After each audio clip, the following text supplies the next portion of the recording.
They're dispelling a lot of the myths on both sides. Myths on the one end of the continuum that say, all you have to do is throw away those terrible pesticides and you'll live happily ever after. Cold turkey. Well, that's a myth. Yes. The myth at the other end of the continuum is if you take away any of our pesticides, or particularly if you make a substantial reduction in pesticide use, there'll be massive starvation. Both of those are myths. And we need to get on with the process of improving the alternatives. It's not just a matter of comparing what we know today about conventional agriculture with what we know today about sustainable agriculture, but rather redressing the deficiencies. We've had 30, 40, 50 years of intensive research on chemical agriculture, and now we're playing catch-up ball. Mm-hmm. Do you see the problem as one of needing more research, or is it more of getting information to the right people? It's both.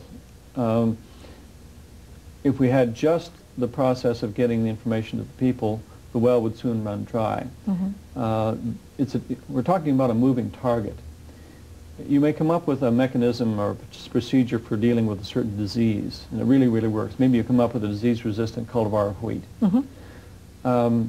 A few years down the road, it's not going to work anymore because the disease organisms evolve also. Sure. And so the disease-resistant cultivars of the 1950s and 60s just get eaten up by diseases today. So that's an example of the need to continually refresh, renew, extend. Mm-hmm. There are many, many biological, physical phenomena going on that we simply don't understand.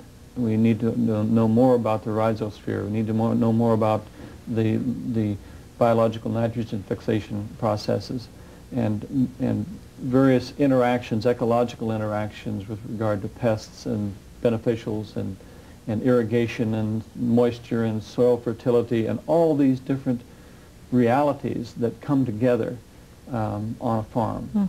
Mm-hmm. We need research to unpack and understand the various components. We also need integrative research that pulls it together into a whole farm perspective. Mm-hmm. We need research that unpacks the financial and ecological dimensions of alternative farming methods. And along with that, we need a mechanism for delivering the findings to farmers and other users in readily usable fashion.